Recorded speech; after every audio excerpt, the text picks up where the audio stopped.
Classical Greece, cradle of the modern Western mind, fountain of democracy, philosophy, reason, and eternal myth. Greek poets sang of a fantastic age before recorded time, an age of gods and heroes, of monsters and epic wars. Until our own century, it was believed that these were merely fables. A brilliant Englishman named Arthur Evans would show us the songs of the poets held a deeper truth.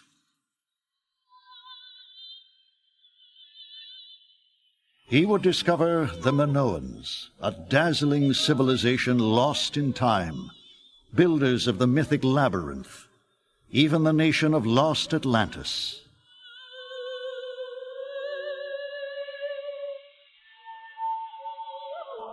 Atlantis, mystery of the Minoans.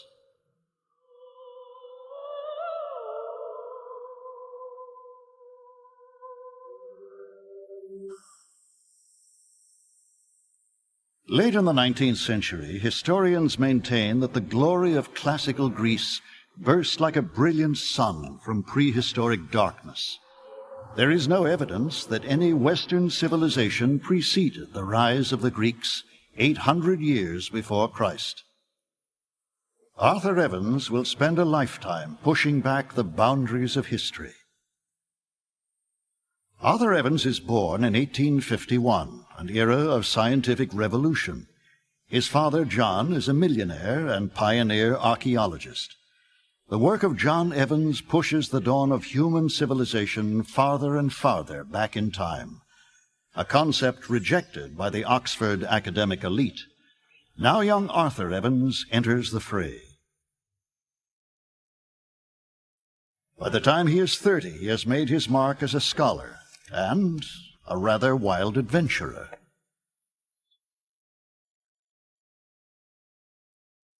In 1882, the wandering Evans serves time in a Bosnian jail for supporting radicals trying to overthrow Austrian rule.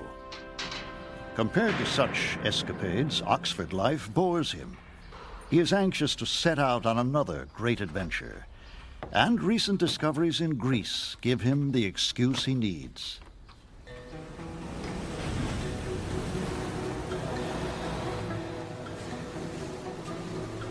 The cause for Evans' excitement?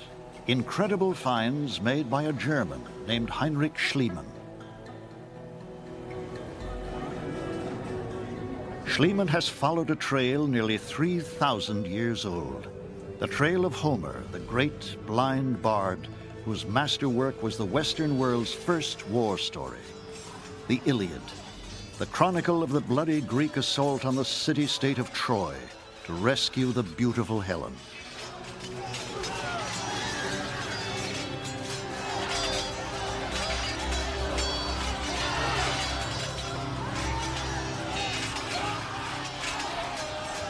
A desperate mission that turned to victory when the Greeks tricked the Trojans, entering the city hidden in a giant wooden horse.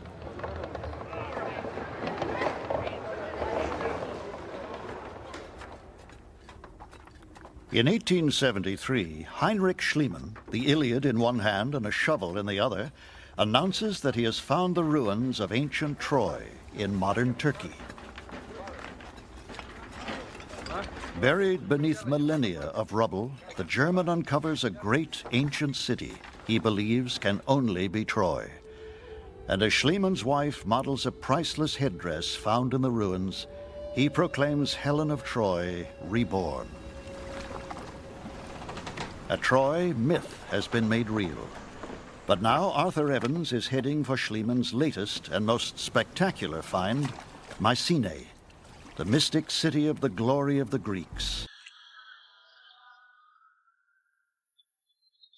To Homer, Mycenae was the citadel of the great king Agamemnon, leader of the Greek assault on Troy.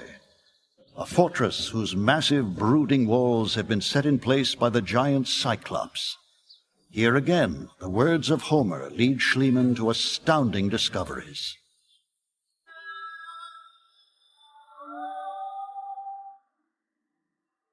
Tombs worthy of ancient nobles, the swords of Agamemnon's army, the gold of the royal court, and, Schliemann believes, the golden death mask of Agamemnon himself, a mighty king, according to legend, murdered by his own wife.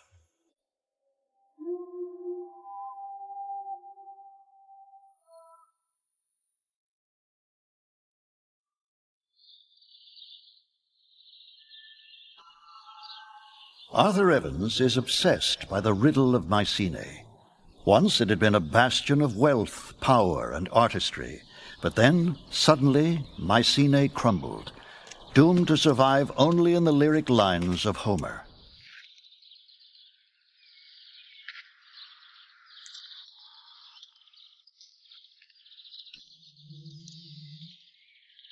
A fortress on Greek soil, yet so different from classical Greece. He wonders, who lived here?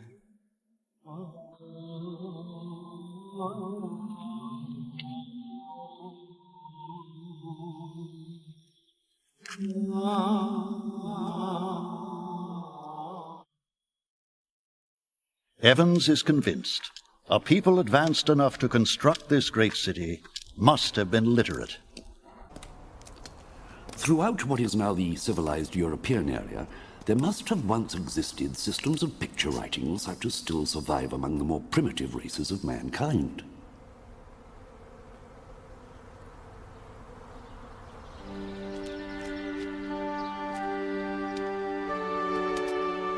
It is the destiny of Arthur Evans to unravel the mystery.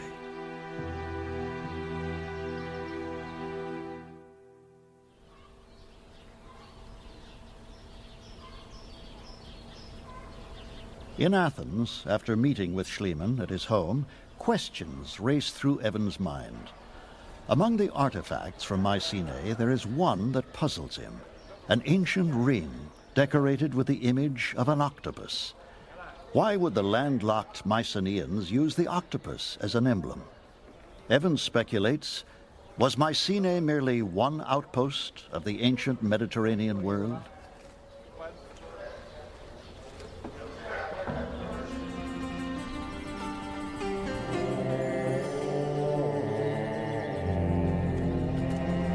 Evans has one clue. Now he hunts for more.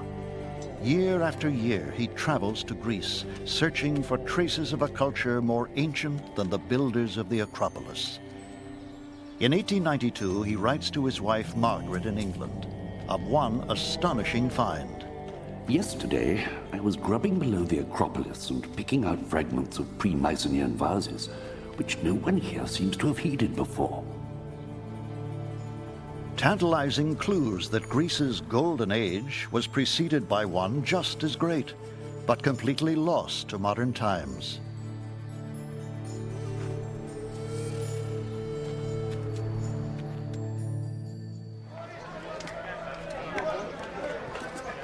In Greek markets, Evans hunts for more pre-classical artifacts. He finds tiny engraved stones, similar in workmanship to the octopus ring from Mycenae. When he asks where these stones come from, not Mycenae, not the Greek mainland, but an obscure island 200 miles away, Crete.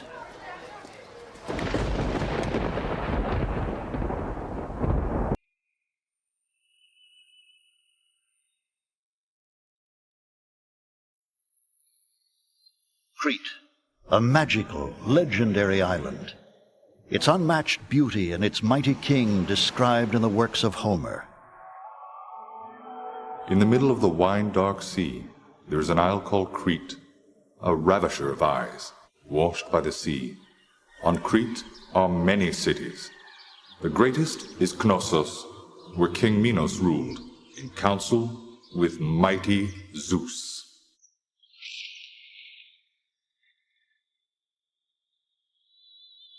According to myth, Zeus, king of gods, disguised himself as a bull and ravished the mortal Europa. Europa gave birth to 3 sons. One of them was Minos, destined to rule the seas with the world's first navy.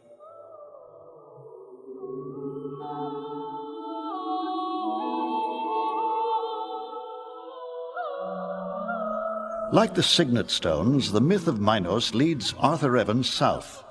On Crete, he will arrive at the intersection of myth and reality. He will enter the fantastic realm of Minos.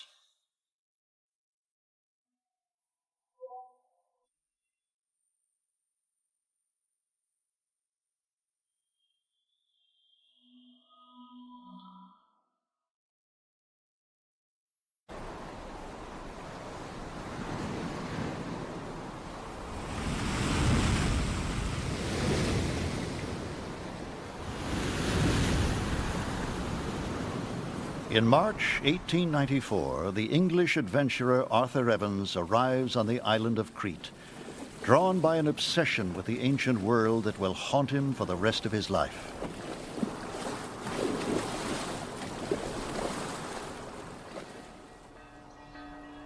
Crete is a backwater, torn apart by the conflict between the ruling Muslims and a Christian majority.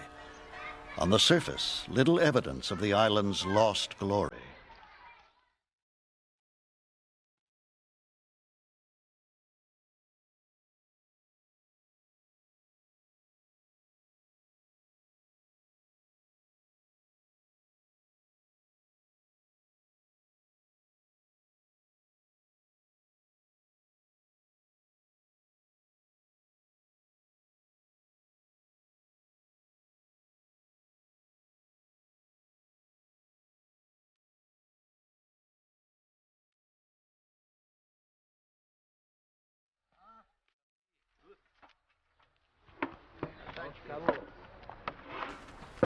Alô, Cresci. Alô.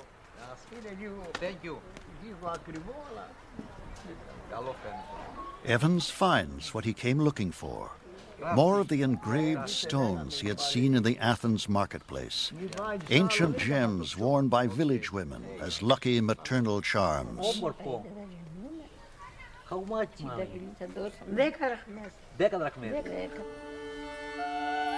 The engraved gems show that there was here a considerable perfection in art, and excavation may bring untold treasures to light.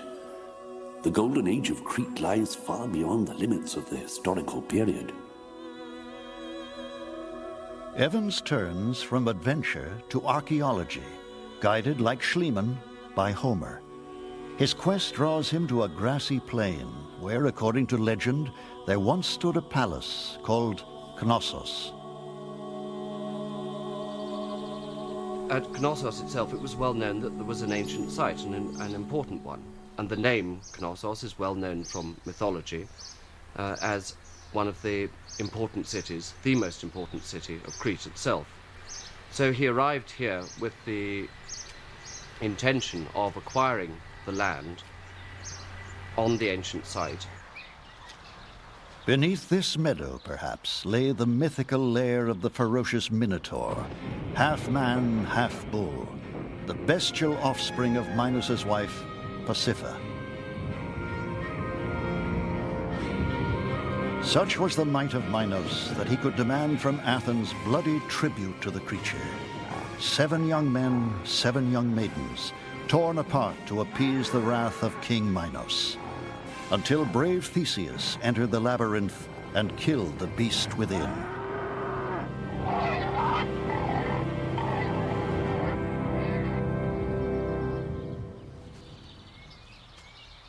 Evans yearns to excavate the site of this gory history, but the only way to secure permission is to purchase the land from its owner. The haggling will take 6 long years. Δύο καφέδες. Είναι πολλά. Εδώ παίρνεις. Εδώ, από εκεί μέχρι εκεί. Θα τα σκάσεις εδώ πέρα, είναι πολλά τα εκτάρια εδώ πέρα. Κοίτα εδώ. A frustrating time made even more torturous for Evans by the death of his wife. I don't think anyone can ever know what Margaret has been to me. All seems very dark and without consolation. In 1897, another blow. The people of Crete face a harsh civil war.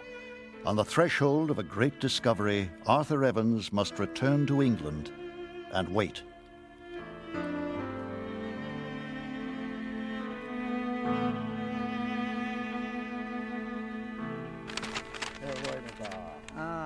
When the fighting ends, Crete is independent.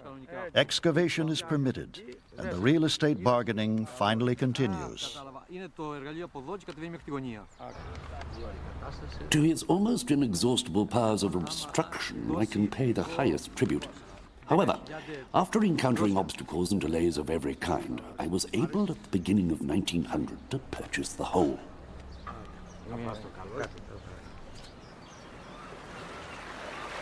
To help with the excavation, Evans summons a respected archaeologist. Could you come supervise, under my direction, important excavation, Knossos? Personal affair terms, 4 months, £60, and all expenses paid. To begin at once, Evans. Duncan Mackenzie will supervise the digging, beginning a partnership with Arthur Evans that will last for 30 years.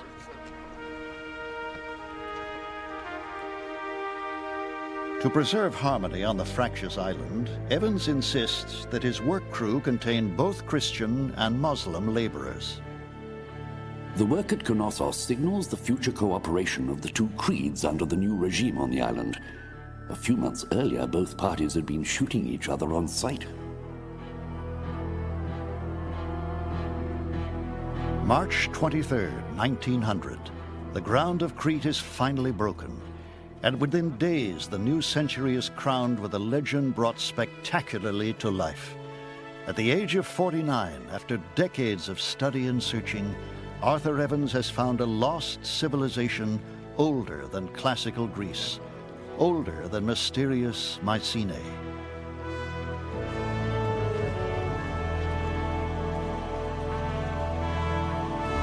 The extraordinary phenomenon, nothing Greek, nothing Roman. Nay, its great age goes well back to the pre-Mycenaean period.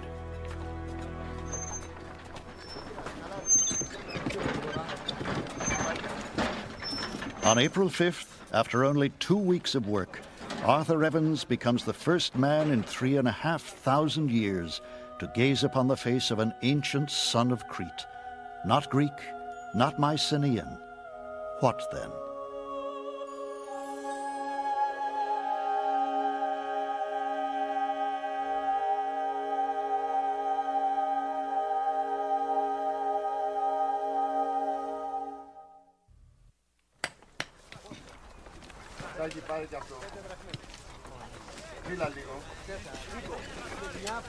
For 20 years, the English scholar Arthur Evans has searched for the historical origin of Greek myth.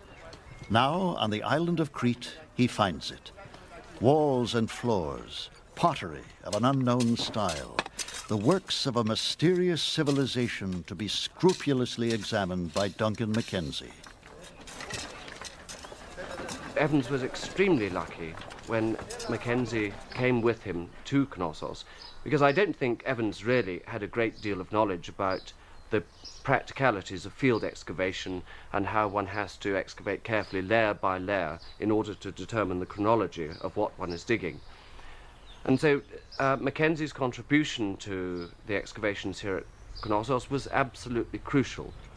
Mackenzie concludes that Knossos is nearly 5,000 years old, and that a great dynasty ruled this land until around 1400 BC, then vanished.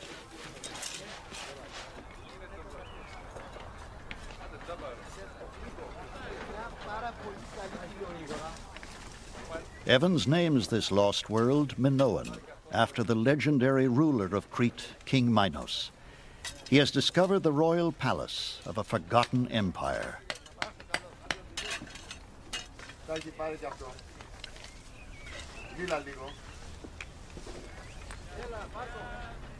On April 13th, 1900, the workers uncover this elegant chamber at the heart of the royal palace. To Evans, the throne room of King Minos, the oldest throne in Europe. Evans imagines the palace in all its glory.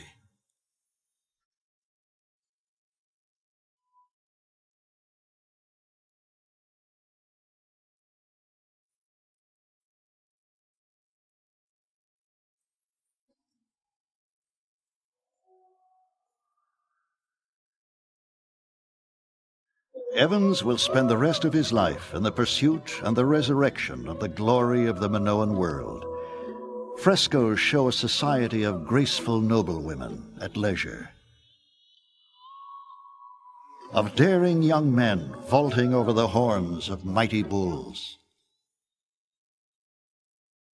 In these vivid paintings, Evans sees the legendary combat of Theseus and the Minotaur brought to life.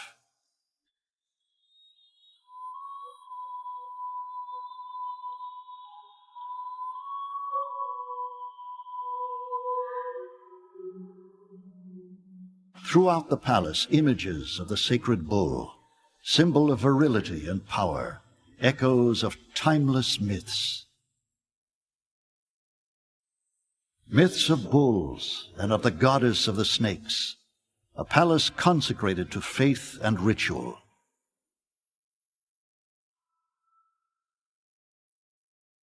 Evans, I think, was correct to see ritual almost everywhere, and it's something which goes hand in hand with daily life. And if we can understand that, then we're halfway to understanding what Minoan life was really all about.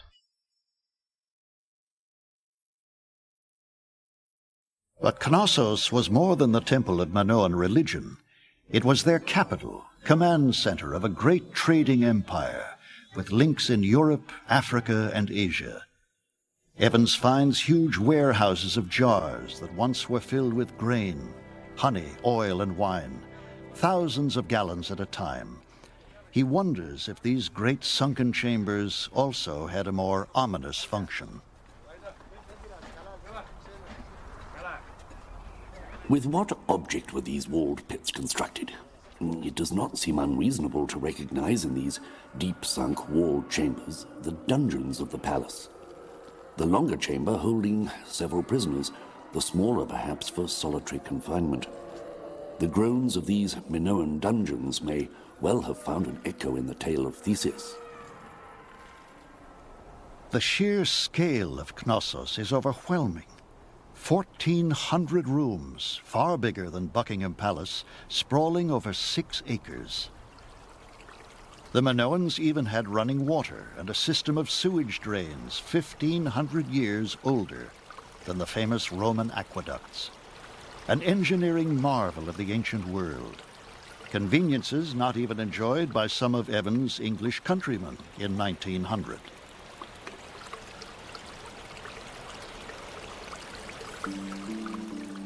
In one room, Evans believes he has found the bathing chamber of the Queen herself.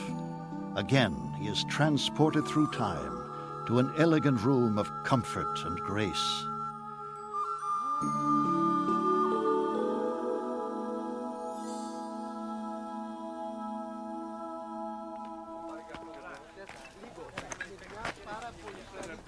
But to the Englishman, the most precious of the gifts of ancient Knossos is not its architecture. It is a series of tablets impressed with an unknown hieroglyphic text.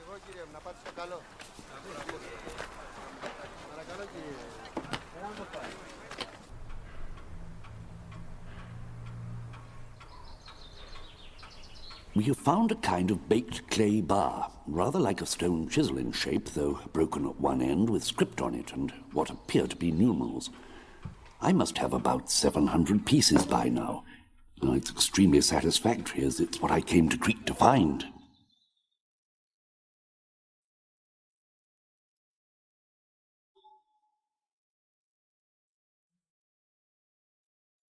Evans identifies 2 types of script, which he calls Linear A and Linear B. But to read them, Arthur Evans will have to break their fascinating code.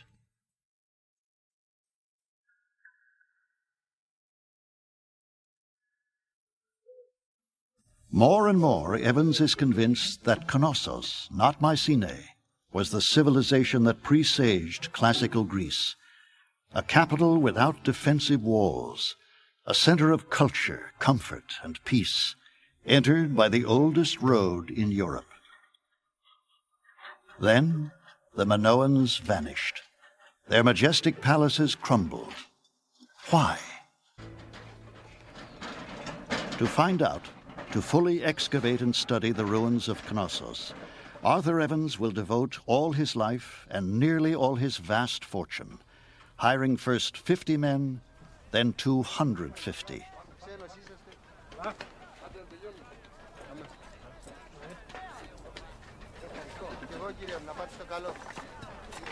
In May 1901, Evans' laborers unearth one of the most marvelous relics of Knossos.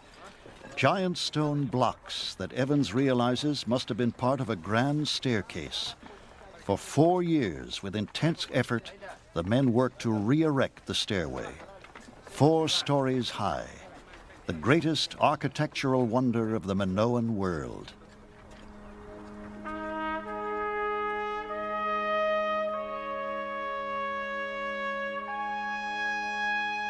Evans is convinced he has brought back to life the oldest and most brilliant civilization of the Western world. Crete, this comparatively small island left on one side today by all the main lanes of Mediterranean intercourse, was once the starting point and the earliest stage on the highway of European civilization. But if the Minoans were so mighty, why did their empire crumble? The answer may lie in another myth, a myth of beauty and terror.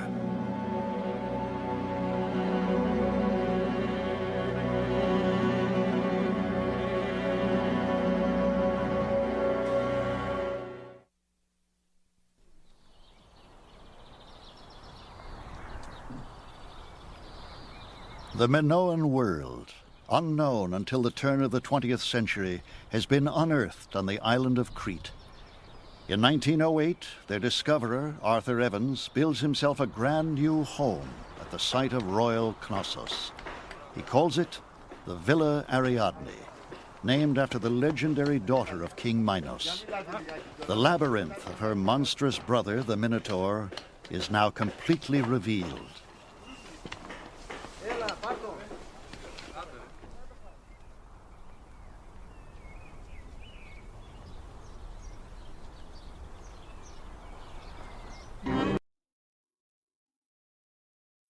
There can be little remaining doubt that this huge building, with its maze of corridors and tortuous passages, its medley of small chambers, its long succession of magazines with their blind endings, was in fact the labyrinth for the Minotaur of grisly fame.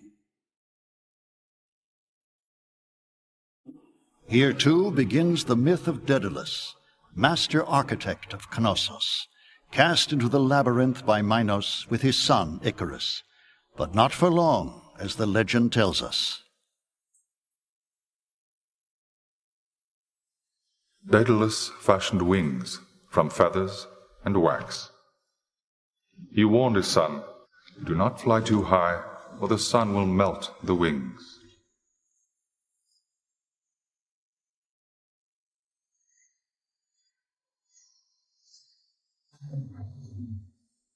Icarus did not listen. Exhilarated, he soared higher and higher. He fell to the sea and drowned.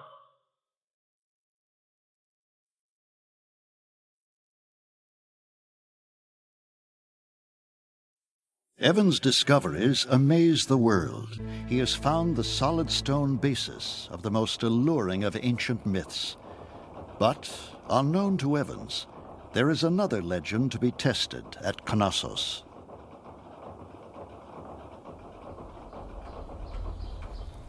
Arthur Evans has brought a forgotten civilization back to life, but it is the Minoan writing that obsesses him. He will puzzle over this lost language for the rest of his life, but the tablets will never surrender their secrets to him. And he himself is about to be separated from his beloved Knossos for nearly 10 years. In the summer of 1914, gunfire in the streets of Sarajevo. An Austrian archduke is dead, and soon the Balkans, then all of Europe and the Mediterranean, are engulfed in the First World War.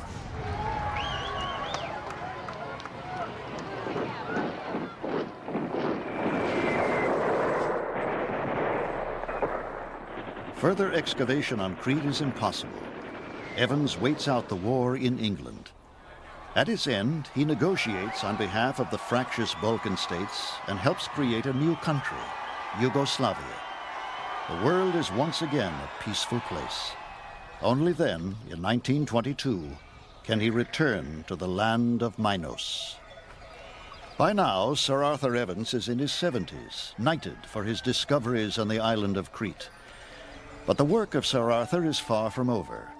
He embarks on one of the most controversial projects in the history of archaeology, fulfilling a dream to not only uncover ancient Knossos, but to reconstruct it as he imagines its golden age.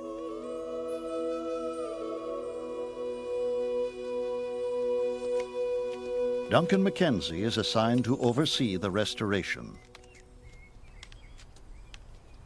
He spent a great deal of time thinking about restoration, but this was only carried out in stages. In a sense, it was rather tentative at the beginning, partly because he wanted to know more about how it should be restored, but also because he really had to wait until reinforced concrete came into use in the 1920s, and it was then that he went rather wild over the restoration.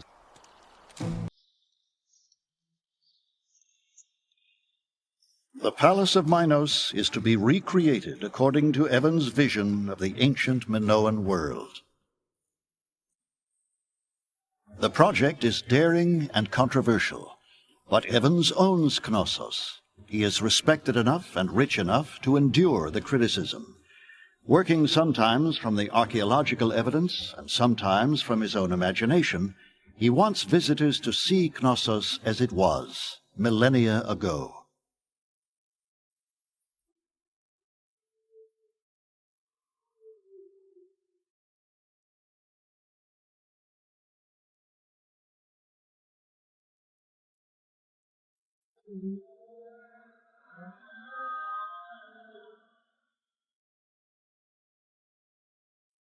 Ancient Knossos has been returned to the sunlight, a city that once ruled the Mediterranean, then vanished.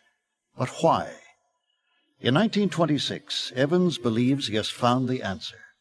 When a powerful earthquake rocks the island, he senses the fury of the ancient Minoans' sacred idol.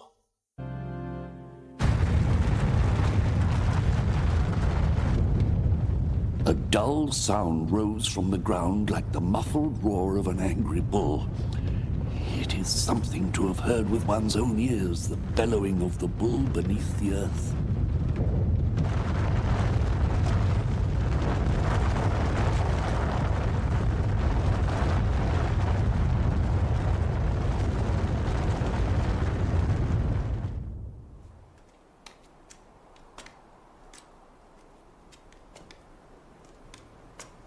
The restorations survive the quake, and Evans is convinced. A similar cataclysm must have destroyed Knossos in 1400 BC.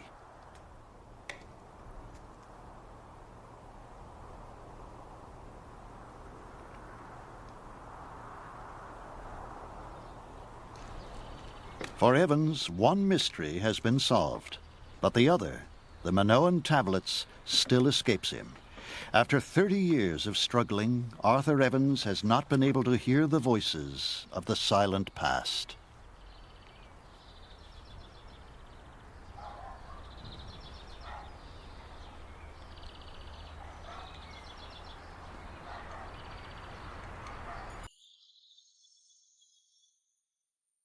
Sir Arthur has resurrected the grandeur of a lost world.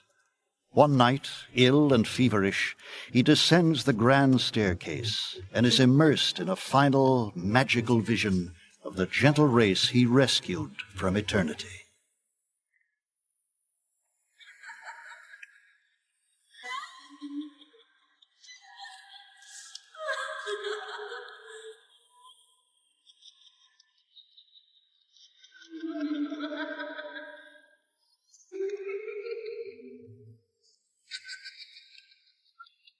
Tempted in the warm moonlight to look down the staircase well, the whole place seemed to awake to life and movement.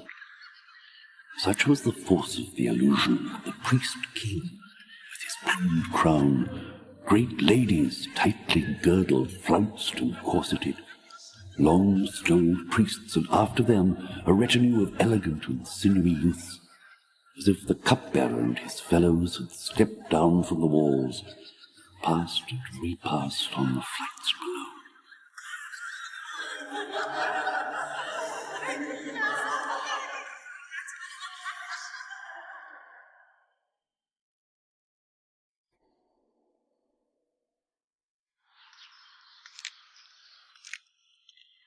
In 1935, Evans leaves Crete for the last time, bidding farewell to Knossos. His life's work is complete.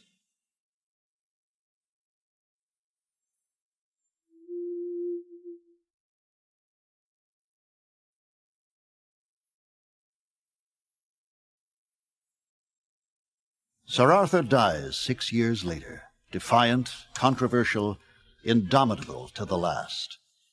Evans had taken scraps of pottery and shreds of myth and uncovered a regal empire.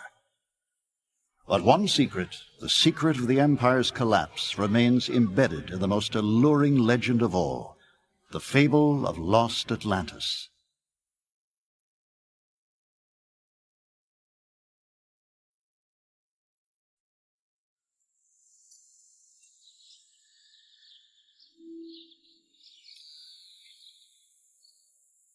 For 40 years, the English archaeologist Sir Arthur Evans labored to find the historical truths behind Greek myth. 2 questions about the Minoans remained unanswered: their language and their demise. After Evans' death, a Greek archaeologist named Spiridon Marinatos picks up the trail. Marinatos gets his first clue in 1932. He digs at a site called Amnisos on the north coast of Crete, a town described by the blind poet Homer as the port of royal Knossos. We're at the site of Amnisos in the center of the north coast of Crete, where Marinatos excavated this marvelous Minoan villa, which has been nicknamed the Villa of the Lilies after the frescoes which were found inside the villa.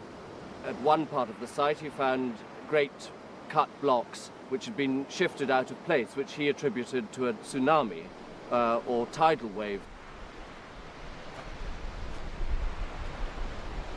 All around here one finds pieces of pumice which are clearly from this Minoan eruption itself, and even on top of this hill here we today have found pieces of pumice which surely can only have got here with a tsunami or tidal wave.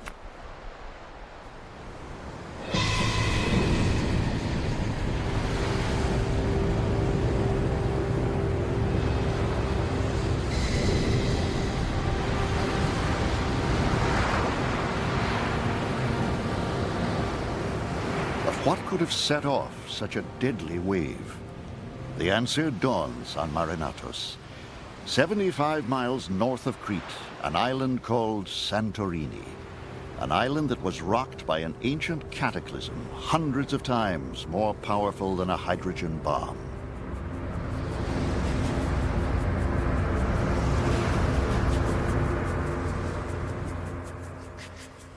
Santorini. A stark, volcanic landscape whose sheer cliffs are all that remain after a fiery catastrophe that ripped out the heart of the island.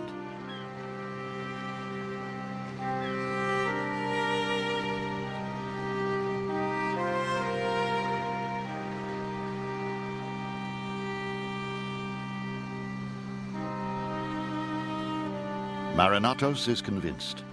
The catastrophe that obliterated the Minoan world is the same one described in the most famous of all Greek legends, the lost continent of Atlantis, recorded by the greatest of all philosophers, Plato.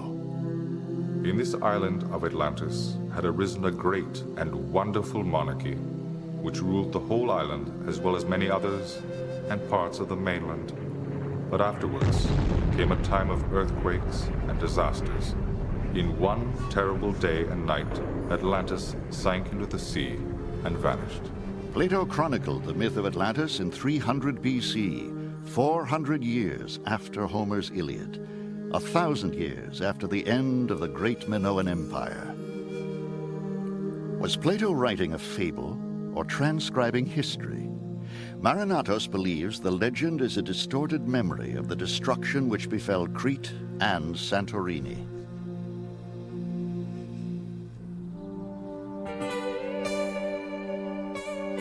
Atlantis, as described by Plato, bears an uncanny similarity to the Minoan world discovered by Arthur Evans on Crete. Plato repeatedly describes the Atlanteans' obsession with the mighty bull. In the sanctuary of the city, bulls roamed at large. The princes hunted them with wooden staves and ropes, but with no weapons of iron. When the bull was captured, they brought him to a column and slew him over it, drenching the inscription with his blood.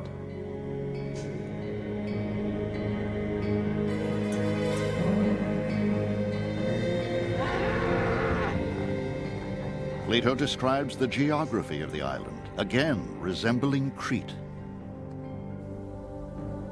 The whole country was said to be surrounded by mountains which descended toward the sea. The mountains were celebrated for their beauty.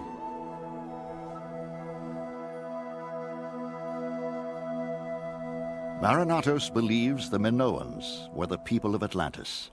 He's convinced a great secret lies waiting to be discovered on Santorini. 30 years will pass before he can test his theory.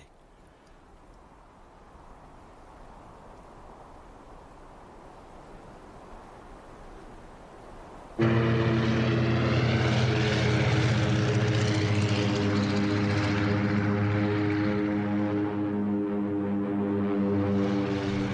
1941, Hitler's blitzkrieg reaches the shores of Crete. Hundreds of patriots are killed. Arthur Evans' home, the Villa Ariadne, is commandeered as Nazi headquarters. Then, at war's end, a bloody revolution in Greece renders field work impossible.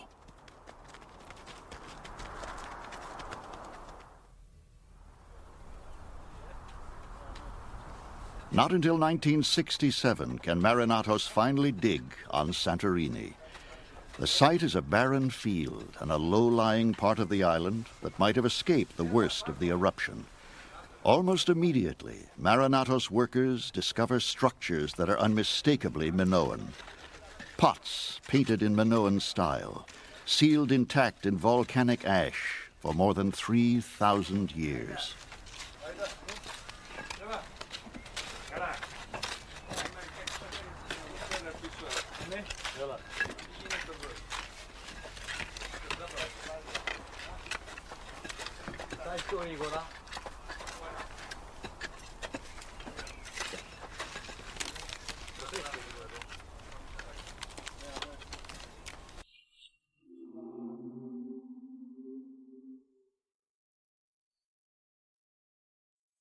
The Minoan houses of Santorini are virtually intact, some of them 2 stories tall.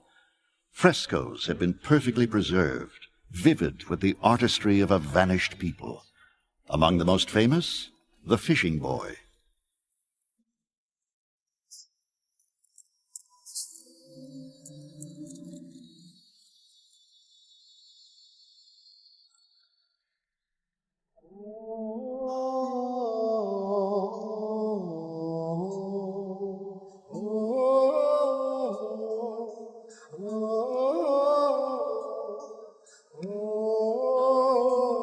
Unlike the wall paintings of courtly life at Royal Knossos, the frescoes of Santorini celebrate the lives of a merchant class, as described in Plato's Atlantis.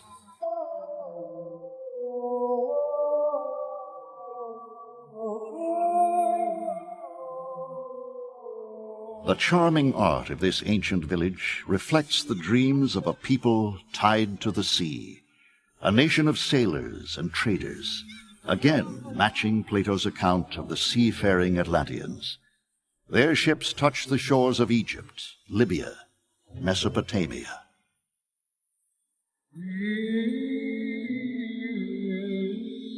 Scenes of pastoral tranquility, of commerce and combat.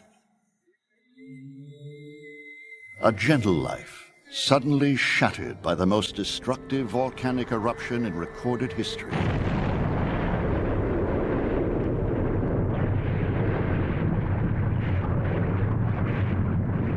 an explosion so powerful that it blew a 32-square-mile wide crater out of the center of the island, so fearsome that rock and ash were blasted hundreds of miles away.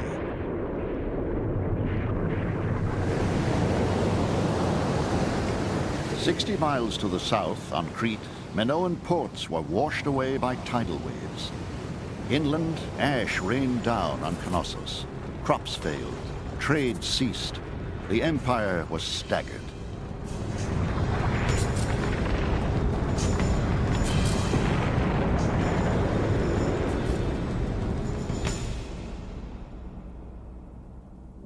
The people of the village excavated by Marinatos escaped before the deadly cataclysm. No skeletons are found, but archaeologists believe that elsewhere on Santorini, other Minoan towns lie sealed in volcanic ash. Somewhere, the bones of Santorini's Minoan victims remain to be found, huddled together in terror as their world blew apart.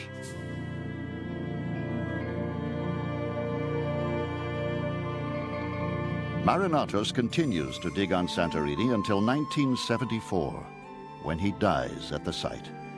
He is buried in an ancient Minoan house, lain to rest in lost Atlantis. But on Santorini, he leaves a mystery big enough to keep other archaeologists busy for many years to come.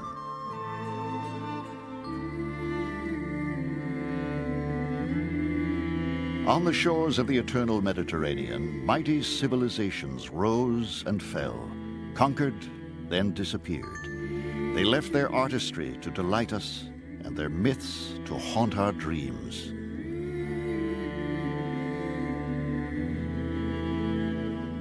The stones of ancient monuments are the proof of the poet's songs, but each new discovery opens the vault of further mystery. And one of the greatest mysteries of all, the silent tablets of the great Minoan age, will find their voice in the curiosity of a 14-year-old boy.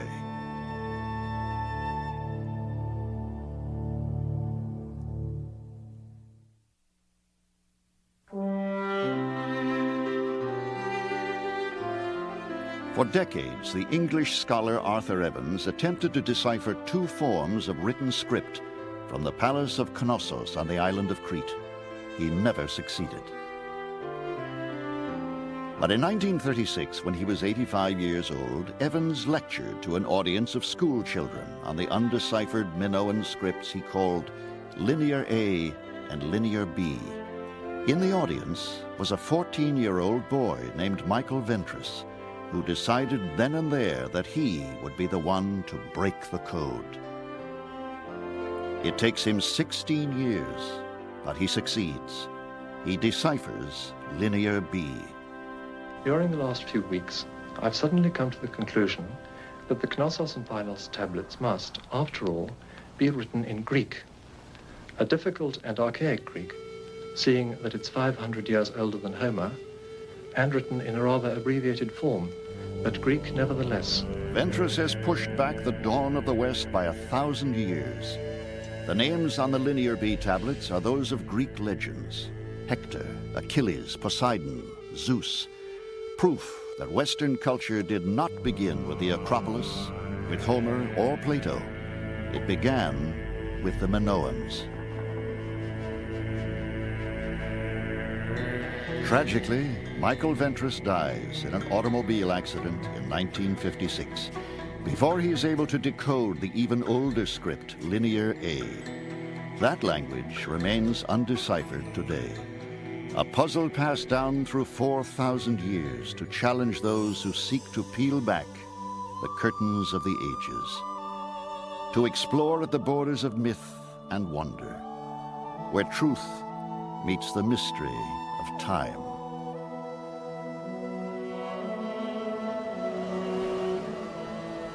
In the middle of the wine-dark sea, there is an isle called Crete, a ravisher of eyes, washed by the sea.